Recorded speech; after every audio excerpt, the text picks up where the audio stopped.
Assalamualaikum warahmatullahi wabarakatuh. Hello everybody, my name is Zahra Maharani with ID is 2023-32047. In here for the extra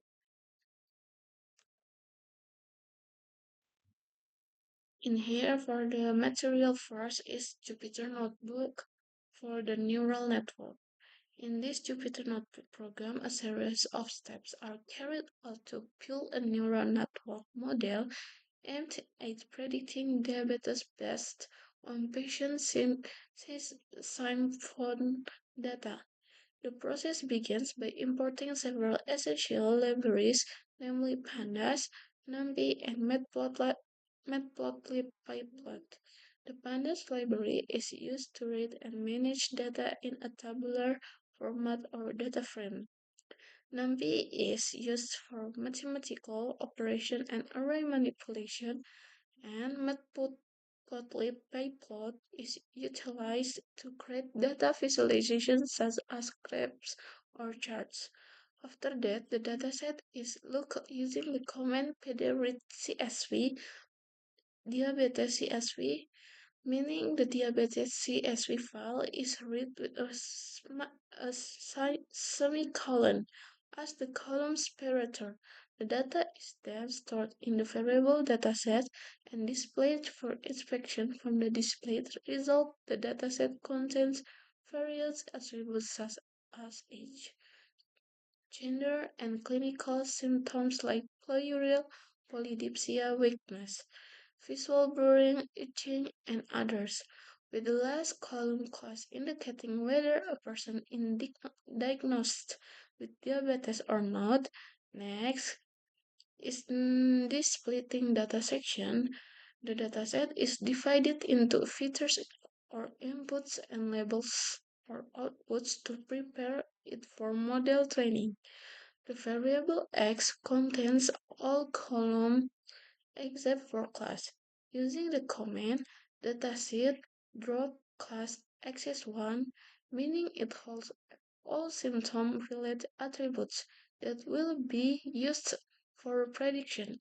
Meanwhile, the variable y contains only the class column, which serves as the target or predict outcome. Both x and y are converted into NumPy arrays with data type integer 32 to ensure compatibility with machine learning algorithms. The next step checks the data structure or XSF, showing the dataset consists of 50,000 rows and 60 feature columns, meaning there are 16 input features and one output label. Overall, this code aims to prepare the dataset, split into training and testing set, and build a neural network model that can learn the relationship between patient symptoms and the likelihood of being diagnosed with diabetes. Once trained, the model can be used to automatically predict diabetes in new or unseen data. Next, the material 2. For the complete explanation and the code and diagram are at A6. The first is model correction. This code builds a simple neural network model using Keras sequential API. The model has one dense layer with units 1 is a single output neuron because the task is binary classification or two classes. 2.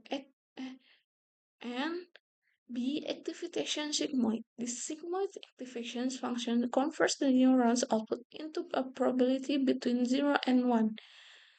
Input shapes 2 indicates that each data sample has two input features. This model is called a linear neural network or LNN because it contains only a single linear layer and no hidden layers.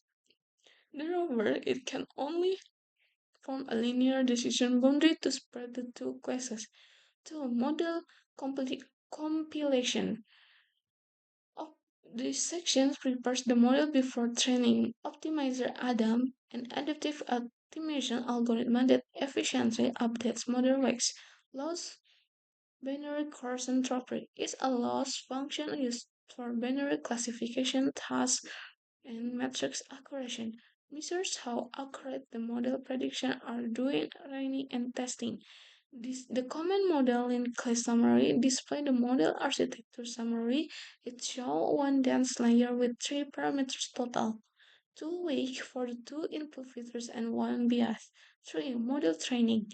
This part trains the model using the training data X trained class, Y trained class for 100 pawns or iterations. During each epoch, the model updates it twice to minimize the loss value. After the training finished, the text training complete appears to indicate that the process has ended. 4. Model evaluation.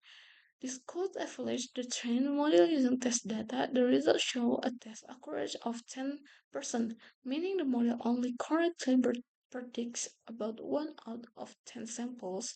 The comment below notes that this low accuracy occurs because the data is non-linear.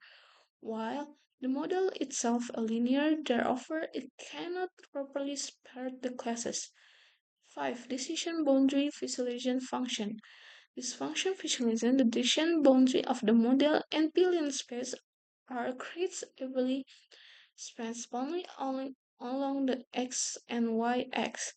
NP message creates generates a 2D grid of all possible point combination. Model predicts predicts output for all points on the grid. The prediction Z are reset to match the 2D grid shape. PLT control displays color gradients representing model prediction. For the PLT, scatter is overlays the actual data points color registered through labels. The last is 6 for the function executive and result visualization. The LAN calls the visualization function to display the model decision boundary on the test data. The resulting plots show a color gradient program where 3. For the tree is the gradient background. This is a red and blue dots represents two different classes. The two is the broad background color from blue to red indicates the model prediction region. The tree is the line between color regions represent the linear decision boundary learned by the model. For the older code, and the last is diagram for the analysis. The plots show the decision boundary is a straight diagonal line consistent with a linear model. However, the data distribution appears nonlinear. As a result, many data points fall on the wrong side of the boundary, leading to the low accuracy. This demonstration that the linear neural network or LNN is not suitable for nonlinear data. To improve performance, a model with hidden layers and nonlinear activates functions such as a multi-layer persistent MLP would be more appropriate. Thank you for thank you for me. Wassalamualaikum warahmatullahi wabarakatuh.